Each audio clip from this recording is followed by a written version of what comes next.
Gimana? Kan ada guna yang lain toh. Selain guna ini kan ada guna yang lain. Apa tuh? Ya guna-guna gitu. Karena itulah menurut saya menarik guna-guna ini. Pak Putut pernah terlibat dalam guna-guna. Dalam politik, ekonomi politik, guna-guna itu dikerjakan oleh media massa. Dikerjakan oleh media sosial. Dikerjakan oleh kelompok buzzer yang diasuh oleh parpol dan perusahaan. Pernah kan?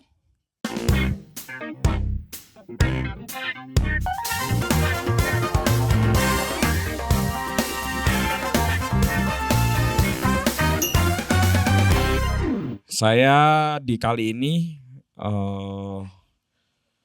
akan hanya membuka saja, tidak seperti podcast pada umumnya, karena ini memang sebetulnya podcast istimewa lah.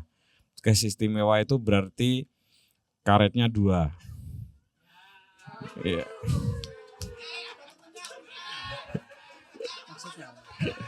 Itu guyonnya Pak SBY dulu ya. Maklum, guyon apa Bapak-bapak. Jadi saya hanya akan membuka, terus kemudian Mas Muhyiddin ceramah ya, dan sebaiknya tidak ada tanya jawab. Ya, sebaiknya tidak ada tanya jawab. Karena ini pidato kebudayaan. Pidato ya pidato, ceramah enggak formatnya tidak ada tanya jawab, enggak ada host yang bertanya, apalagi peserta yang bertanya gitu. Jadi memberikan ruang sepenuhnya kepada saudara Muhyiddin M. Dahlan untuk mengeluarkan sabda-sabda semangkanya ya. Ijo kelihatannya tapi merah isinya. Ya.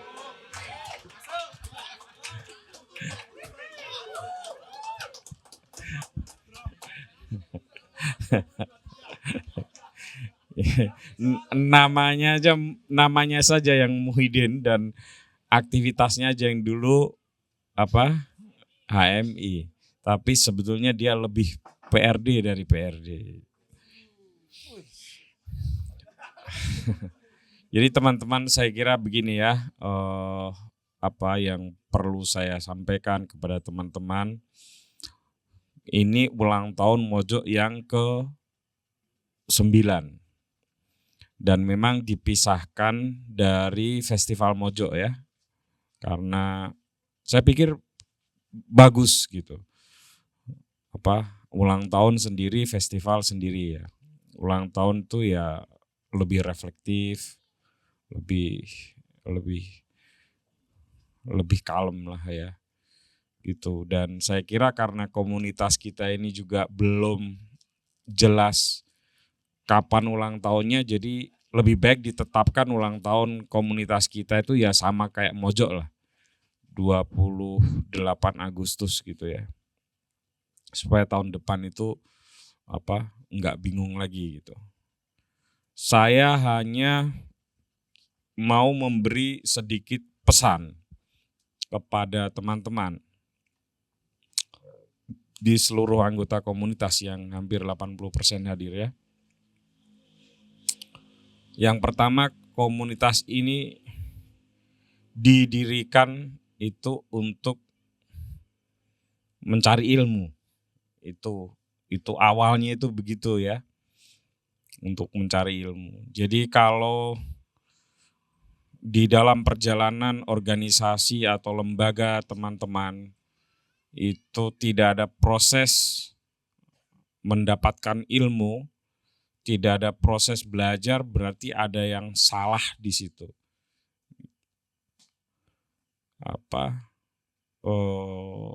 Saya menyadari bahwa generasi saya tentu berbeda dengan generasinya Janu, berbeda dengan generasinya Ijal, berbeda dengan generasinya Fatona, ya.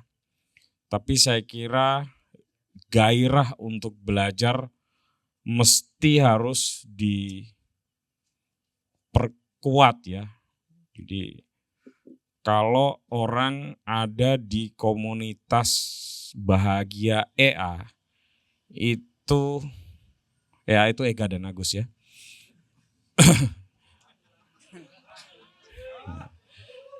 Itu semangatnya bukan semata semangat untuk mencari uang, saya kira keliru sejak awal. Jadi harus ada semangat belajar. Karena ya itu sejarahnya memang begitu. Satu, lalu yang kedua tantangan yang dihadapi oleh teman-teman ini nanti ya akan lebih berat daripada ketika komunitas ini didirikan. Di tantangan apapun ya. Jadi kalau nggak ada gairah belajar, nggak ada gairah untuk menempa diri, saya kira ini sudah tidak punya alasan, tidak ada modus eksistensinya untuk tetap ada. Nah tentu komunitas dalam hal ini akan mencoba memfasilitasi semampunya ya. Jadi saya kira nanti saya sudah pesan kepada teman-teman, kepada Mas Modi ya, yang kebetulan master ya. Kita uji kemasterannya itu dalam membuat kurikulum untuk mencerdaskan kehidupan anggota komunitas. Kalau tidak, tapi itu kan hanya support saja ya, karena pada dasarnya ya kemampuan dan keinginan teman-teman untuk belajar itu sendiri yang akan menempa teman-teman gitu. Saya sudah lama tidak ngomong tentang buku ya. Jangan sampai misalnya kita ini punya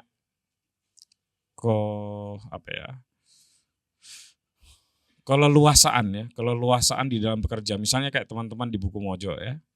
Punya keleluasaan bekerja, bikin buku, tapi jangan sampai orang-orangnya nggak baca buku. Nah itu masalah berarti kan. Gitu. Ya, jadi nggak dievaluasi ini, belum. Jadi jangan sampai begitu ya.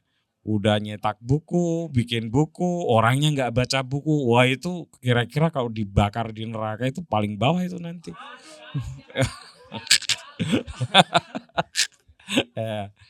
Demikian juga di Mojo ya. Kalau nggak ada aktivitas belajar mengajarnya ya tentu saja tidak baik. Itu pesan yang sangat kuat yang saya sampaikan dari dulu sampai sekarang. Saya tidak akan pernah bosan-bosan mengulang itu. Nggak apa-apa gitu. Nggak apa-apa karena ya memang harus begitu yang harus dilakukan. Lalu yang kedua menyangkut pembicara kita, calon penceramah kita ini, saya mau tadi sudah diantar oleh Ungke itu formal itu. Tapi sebetulnya saya ada hal yang lain ya. Kenapa harus Muhyiddin M. Dahlan yang mengisi acara ini. Di acara ulang tahun Mojo. Karena Jogja itu punya tradisi yang unik ya. Yang saya nggak tahu itu asalnya dari mana ya Mas Muhyiddin. Selalu tersisa orang-orang yang mau tinggal di Jogja dan mau ya mungkin bahasa gampangnya membikin komunitas ya. Tapi itu bahasa gampang karena nanti kalau debat soal apa itu komunitas berat itu perdebatannya. Tapi ada orang-orang yang seperti itu. Dan itu nggak tahu juga kenapa kok bisa selalu muncul iktikat seperti itu. Ya, lembaga-lembaga kecil atau komunitas-komunitas kecil yang selalu ada dari dulu sampai sekarang yang nggak tahu itu diwariskan karena apa, secara sosiologis maupun psikososiologis saya juga nggak tahu. Tapi apa yang dilakukan oleh Muhyiddin M. Dahlan di selatan sana, ya saya nggak tahu dia memilih ke selatan itu karena minder dengan saya atau gimana kan, yang memilih di utara gitu. Nggak apa-apa Din. Ya. Tapi saya kira ini ya pilihannya tepat. Karena selatan memang defisit intelektual. Jadi saya kira pilihan Muhyiddin untuk di selatan itu mewarnai dunia intelektual ya, saya kira menarik.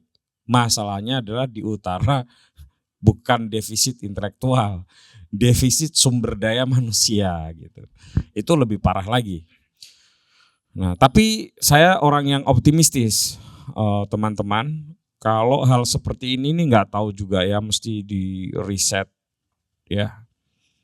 Karena kemunculan misalnya seperti toko-toko buku indie ya, yang di generasi yang sekarang ya. Saya kira itu juga satu pergerakan yang lain yang mungkin agak berbeda dengan generasi sebelumnya gitu. Dan saya kira itu juga mewarnai khasanah intelektual Jogja gitu.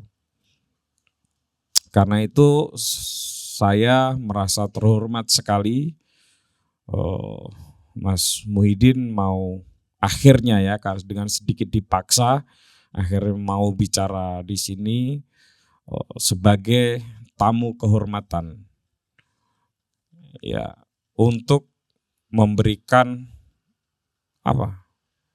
ceramah, untuk memberikan suntikan-suntikan lah, untuk memberikan agitasi-agitasi atau apapun itu, dan dia persiapkan dengan baik ya sampai ditulis.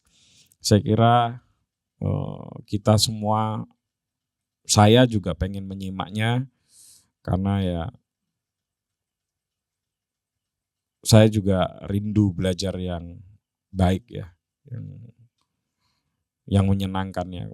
Karena kelebihan Muhyiddin ini kan lebih galak dibanding saya, gitu. Jadi dia kalau bikin workshop itu kan lebih keren lah pokoknya. Di radio buku itu lebih keren, tentu saja dibanding komunitas bahagia. Namanya beda. Di sini orang kan pengen bahagia, jadi nggak sekeren warung arsip. Namanya kan ngeri, warung arsip radio buku. Apa meneh, Din? Oh, ini Migunani itu ini nanti panitia aja yang ini. Saya nggak terlalu ikut-ikut itu. Iya bisa, enggak. Tidak semua hal saya harus ikut. Migunani apa tuh, Mas? Migunani. Kalau nggak salah Migunani itu berguna. Ya, ini malah mau ngetes saya, tapi boleh nggak apa-apa. Kan ada guna yang lain toh. Selain Migunani kan ada guna yang lain. Apa tuh? Ya guna-guna gitu. Ya. Oke. Oh, udah dipersiapkan tuh memang guna-guna ya. Ya tapi ya inilah Muhyiddin M. Dahlan, orangnya kalem tapi kalau memang intelektual yang berdarah-darah, karismanya keluar itu. Ya silakan saudara Muhyiddin M. Dahlan, kita kasih tepuk tangan deh. Terima kasih teman-teman sekalian. Saya mulai dengan menjawab tentang defisit selatan gitu. Jadi kalau disebut defisit selatan, ketika hadroh dihadirkan di pembukaan ulang tahun Mojok, itu kan tradisi Kaliopak. Pesantren Kaliopak. Jadi seminggu sebelumnya ketika saya mengisi obrolan di Kaliopak itu, ya dibuka juga dengan hadroh kayak gini. Sebelum membahas tentang bagaimana Muhammad Hatta memesan buku dari Banda Neira, dipesan ke Polandia, via Polandia tapi ke Berlin. Buku yang dia pesan adalah Des Kapital. Hanya untuk berdebat dengan tokoh PKI bernama Tan Lieng Ji. Tapi dibuka dengan hadroh. Jadi sebelum bahas Des Kapital, hadroh dulu. Supaya aman. Itu deh. Tujuannya cuma itu aja, aman. Jadi itu adalah semacam, kalau di mobil itu apa namanya? Ya. Karena topik hari ini adalah ulang tahunnya kan Migunani gitu kan. Saya bukan orang Jawa, saya dari Donggala, maka saya harus melihat kamus untuk mendapatkan arti dari Migunani itu. Ada satu kamus judulnya itu Bausastra Jawa Indonesia. Ini terbitan Gunung Agung yang sudah tutup di tahun 1981. Nah, di situ ada kata Migunani itu. Jadi kalau Mojok memilih topik Migunani ini semata karena ingin berlomba-lomba menjadi orang yang berguna. Tapi vibrasi Migunani itu keluar dia, nggak internal dia. Dia harus berlomba-lomba baik kepada sesama gitu. Tapi kata dasarnya dia adalah guna. Di halaman 363 buku Bausastra Jawa ini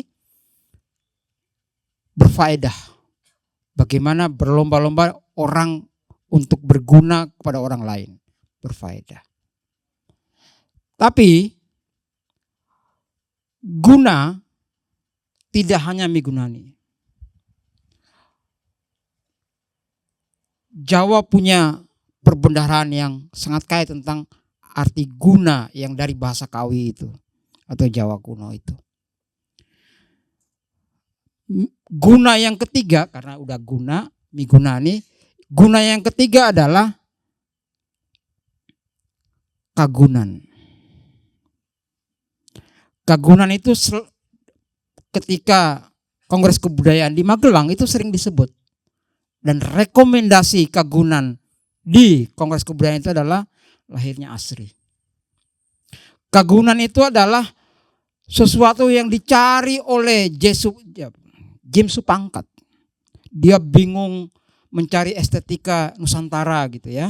Dia ke barat, ke Eropa, ke Amerika mencari sedemikian rupa selama 100 tahun. Ketika diskusi di sekolah pasca UGM, yang 100 tahun salah paham itu, salah satu yang dia bahas itu adalah kagunan. Dia tiba-tiba merasa menemukan sesuatu yang selama ini dia cari, yang ada di buku Bausastra ini. Kagunan. Ini sering disebut oleh Ki Hajar Dewantoro. Kagunan itu adalah definisi paling lengkap tentang art. Makanya kagunan ini hanya ada di selatan, Pak Putut. Jadi bisa jadi defisit memang selatan itu, tapi kagunan itu di sana. Apa yang dicari oleh Jim Supangkat itu? Jim. Nanti Jin kita bahas setelah ini. Ketika membahas Gunadarma. Oh, ada namanya Gunaman juga. Kagunan itu adalah definisi paling lengkap tentang art. Karena di dalamnya ada hikmah kebudayaan, ada keterampilan, skill vokasi, dan ada keindahan. Itu yang disebut kemudian estetika. Jadi definisi paling lengkap tentang art di Indonesia ya kagunan itu. Yang ada kata gunanya. Itu yang ketiga tentang guna.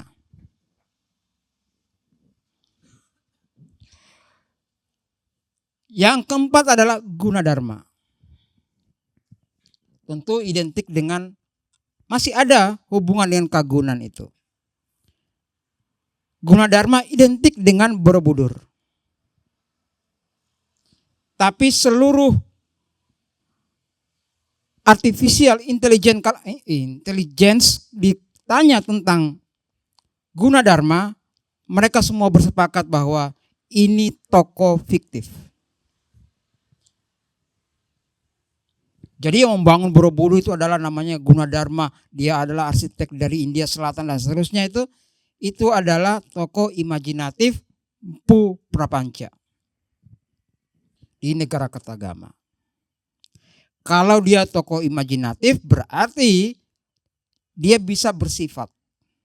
Gunadarma adalah seperti Dasadharma Pramuka itu. Jadi dharma tertinggi itu adalah ya berguna kepada orang. Salah satunya adalah bikin rumah ibadah. Karena itu jangan heran kemudian orang berlomba-lomba mewakafkan tanahnya, hartanya, bikin musola, bikin masjid.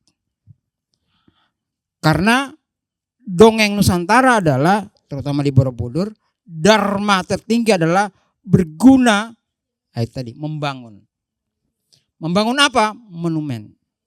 Salah satu monumennya adalah Borobudur. Jadi kita ini semua punya potensi untuk menjadi Gunadarma. Dan saya kira Pak Putut adalah Gunadarma buat Mojok. Mojok itu kan monumen, Pak. Persoalannya adalah di dalam cerita legenda itu Borobudur dibangun oleh arsitek Gunadarma bersama jin. Di sini masalahnya kemudian. Apakah kuli Jawa yang membantu membangun itu adalah jin? Masa rakyat hilang di situ, Pak. Dan begitulah sejarah Jogja dituliskan. Yang ada sekarang di ruang arsip Yogyakarta. Jadi nggak ada rakyatnya, nggak ada buruh Jawa, nggak ada kuli Jawa. Padahal kuli Jawa terkenal sekali. Di dalam Borobudur hilang itu cerita tentang para buruh Jawa yang punya skill estetika. Saya kira sejarah artisan di Jogja, seni rupa, ya mulanya dari Borobudur itu. Dan mereka tidak dihargai mulanya juga dari Borobudur. Dianggap jin, sesuatu yang goib. Padahal itu butuh skill tinggi. Ini bukan urusan kanvas ini batu dilukis ini. Ya kan? Dan jejak itu kan masih ada di Muntilan. Bahwa ada orang yang bisa melukis di atas batu. Jadi bukan hanya belajar itu seperti batu gitu. Ini betul-betul orang Muntilan adalah orang yang bisa dengan skillnya melukis di atas batu, dan itu rakyat. Karena itu seni patung di Asri itu atau ISI itu nggak mungkin dibubarkan walaupun cuma satu mahasiswa. Karena itu peninggalan Borobudur soalnya. Hilang kebersambungan itu. Karena kontinuitas komunitas itu ada di pendidikan. Kontinuitas kebudayaan itu ada di pendidikan. Karena itu pendidikan itu nggak boleh dipisah dari kebudayaan. Pernah ada nomenklaturnya itu kebudayaan itu dikasih ke pariwisata, kemudian dikembalikan kembali. Karena nggak mungkin. Jadi ketika seni patung itu hilang, saya kira sejarah itu hilang itu Borobudur itu. Makanya tetap dipertahankan bersama karawitan itu, pendalangan itu. Jadi itulah Gunadarma, guna yang keempat. Jadi setelah kagunan ada Gunadarma,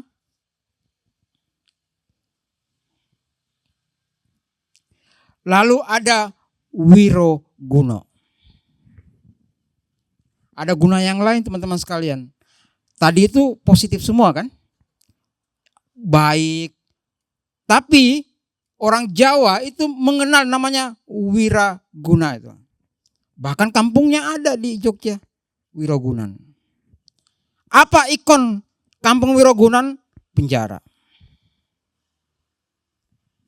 Wajah guna yang lain ada dalam diri Temenggung Wiroguno itu.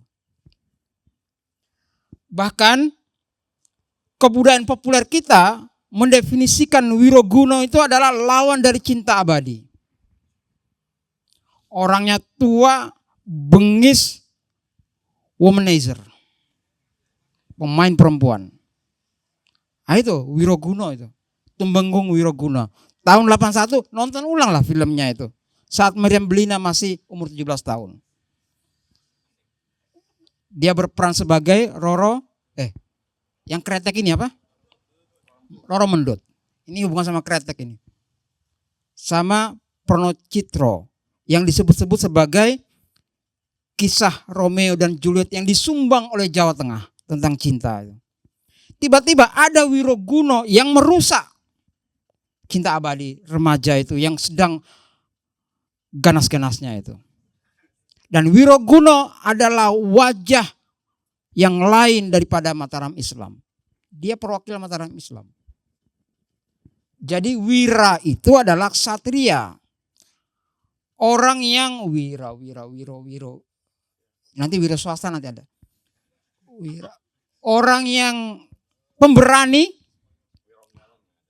pandai, laki. Nah itu dia. Sangat laki. Jadi dia adalah musuh luar remaja yang sedang dilanda cinta asmara itu. Roro Mendut dan Pronocitro. Namanya Wiroguno.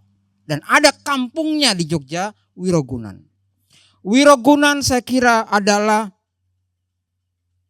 lawan dari pergerakan nasional. Semua orang pergerakan nasional pernah dipenjara di situ. Kanan, kiri, tengah. Soekarno sama PNI rombongan yang dari Solo ditangkap, dipenjarakan di Wirogunan. Tan Malaka dipenjara di Wirogunan. Natsir, As'ad, dan orang Ramasumi dipenjara juga di Wirogunan. Orang komunis dipenjara juga di Wirogunan.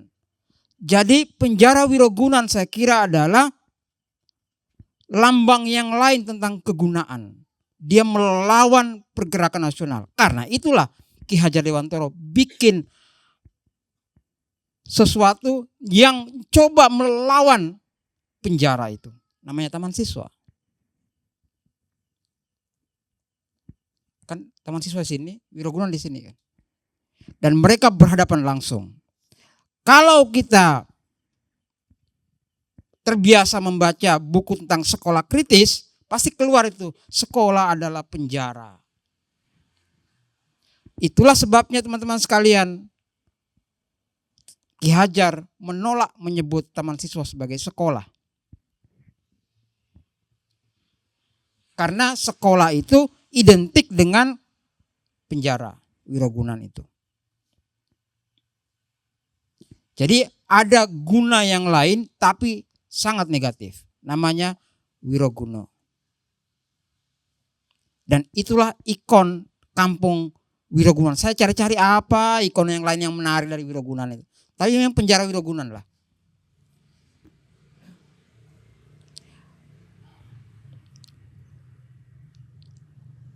Itu yang kelima. Kelima Pak. Gunadarma yang keempat. Nomor 6 adalah Gunawan. Di kamus ini Gunawan itu penulisannya itu di kapital semua. Beda dengan Guna, beda dengan Wira, beda dengan Dharma. Ini di kapital semua. Gunawan itu. Artinya adalah Gunawan adalah banyak ilmunya. Jadi semua orang dinamakan Gunawan itu diimpikan dia punya banyak ilmu, pandai sekali. Dan kita punya Gunawan Muhammad. Mau tidak sepakat sama Gunawan Muhammad, saya bilang dia memang pandai sekali. Dia adalah ikon jurnalis Indonesia setelah 65 gitu. Dia juga punya monumen namanya Tempo seperti Pak Putut ini. Insya Allah.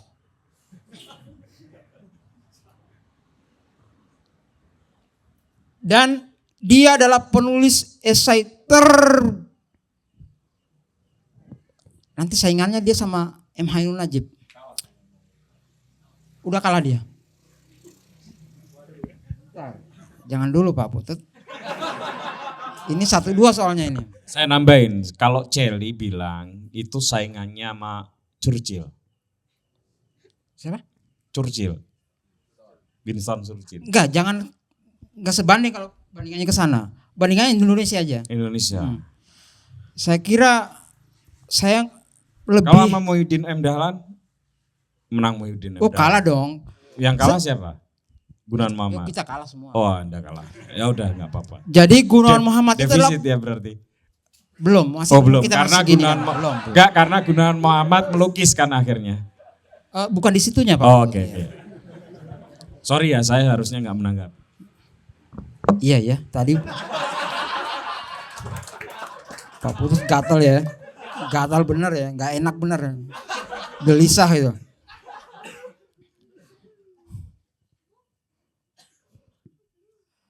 Dan saya kira Gunawan pada konteks ini adalah orang yang mudah belajar.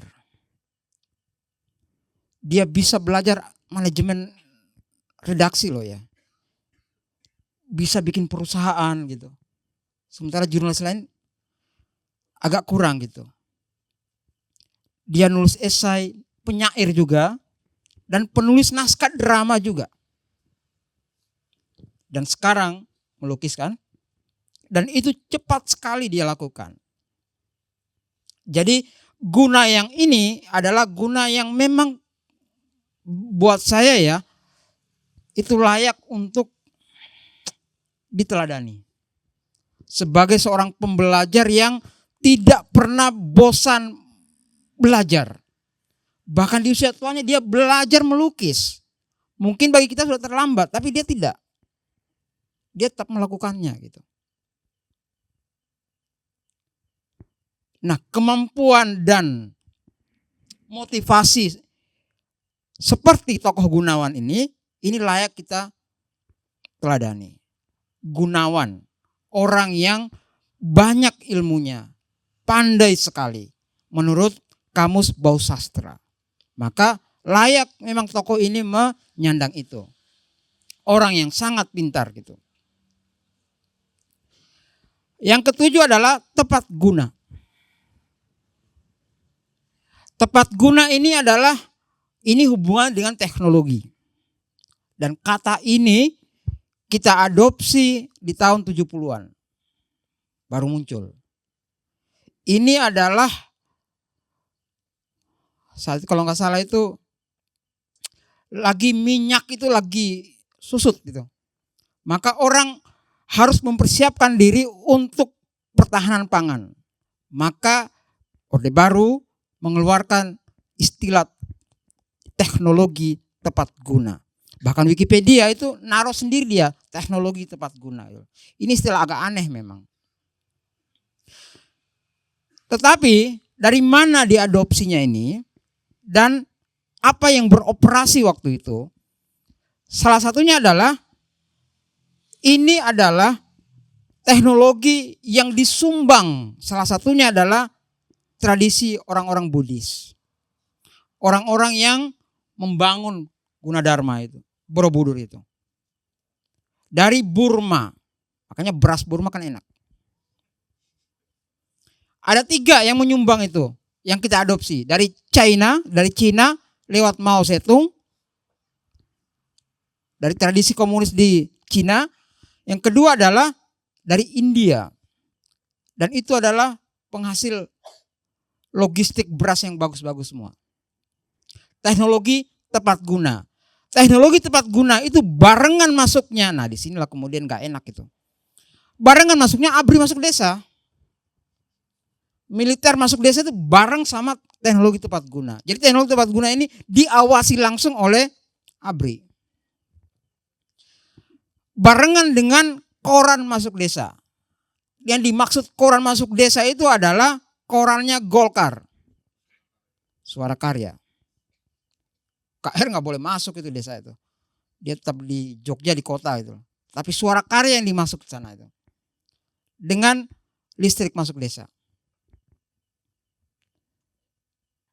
Jadi tidak seperti yang dibayangkan Soekarno tahun 32 ketika menulis Swadesi itu. Di pikiran rakyat.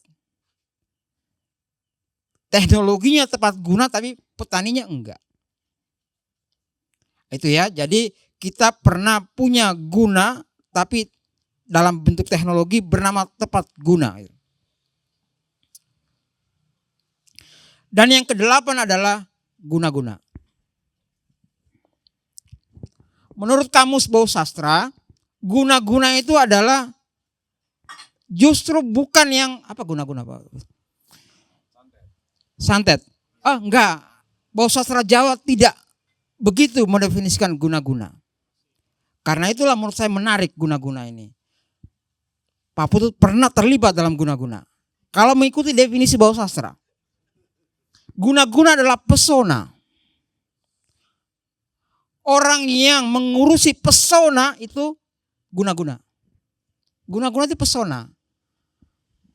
Sesuatu yang sangat fisik, citra, pencitraan.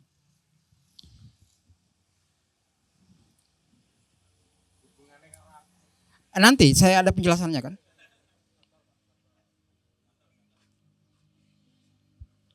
Jadi guna-guna tidak identik dengan supranatural itu. Dia identik dengan jampi-jampi, enggak. Pesona dia. Mempesona orang itu. Karena itu saya kira teman-teman sekalian, tawaran pesona adalah jantung dari semua industri. Nah itu dah. Saya sebut industri perdukunan modern. Apa itu industri perdukunan modern?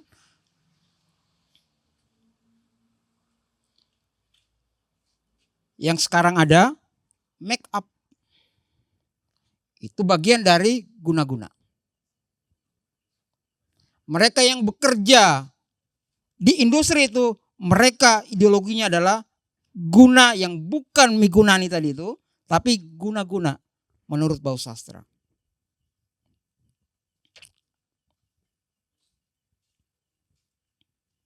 Perawatan wajah. Siapa yang motivator terkenal itu? Yang sekarang 5 miliar itu. Mario itu kan terlibat dalam guna-gunanya. Udah kena ini.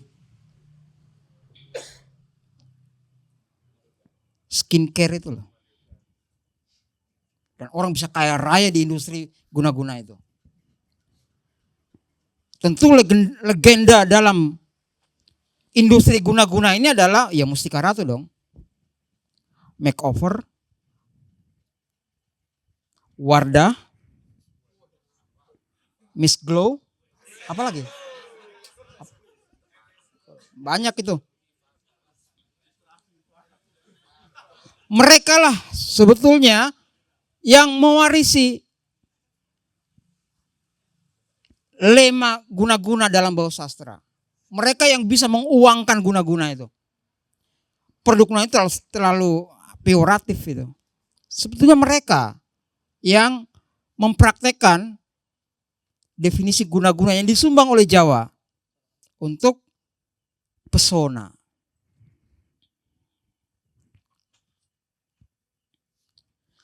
Selain mereka siapa lagi? Dalam politik, ekonomi politik, guna-guna itu dikerjakan oleh media massa.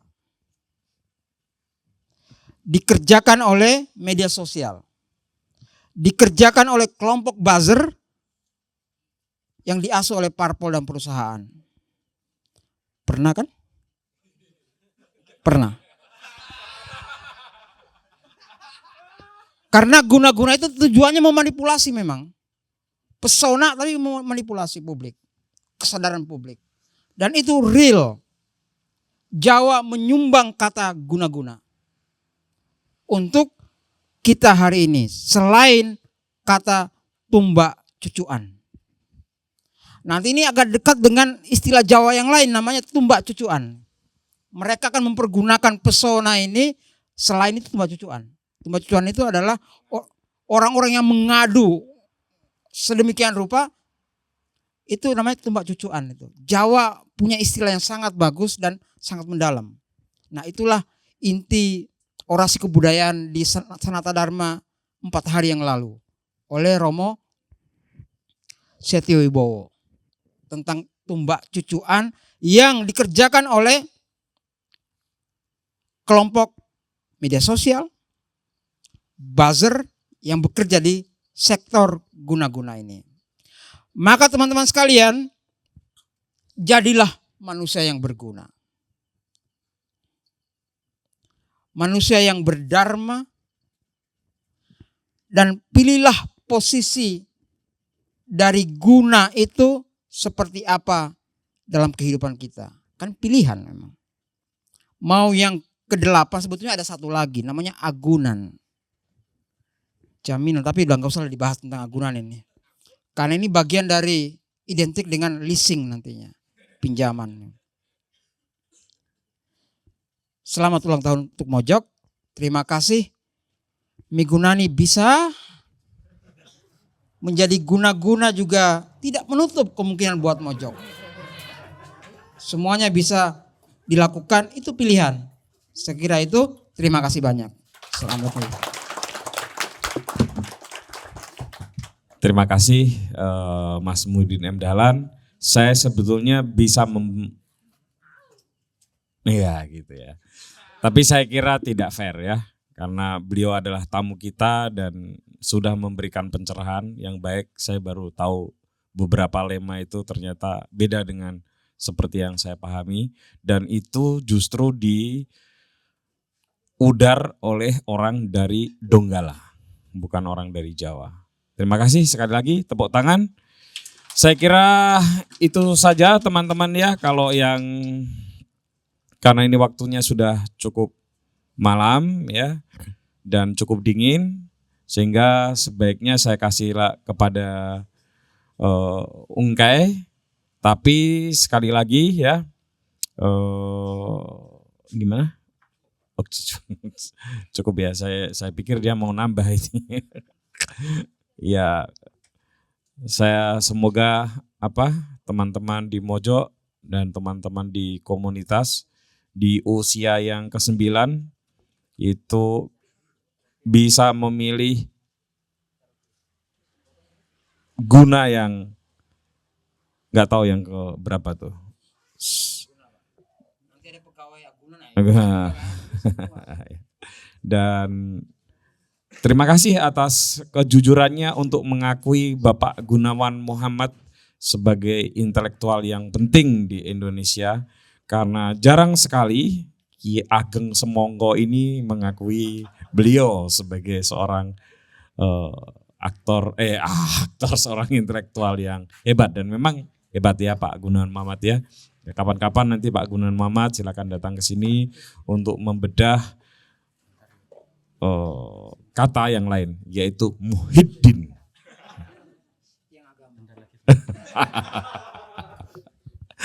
Begitu, oke, terima kasih teman-teman. Sekali lagi tepuk tangan buat Muhyiddin M. Dahlan dan silakan Ungkai.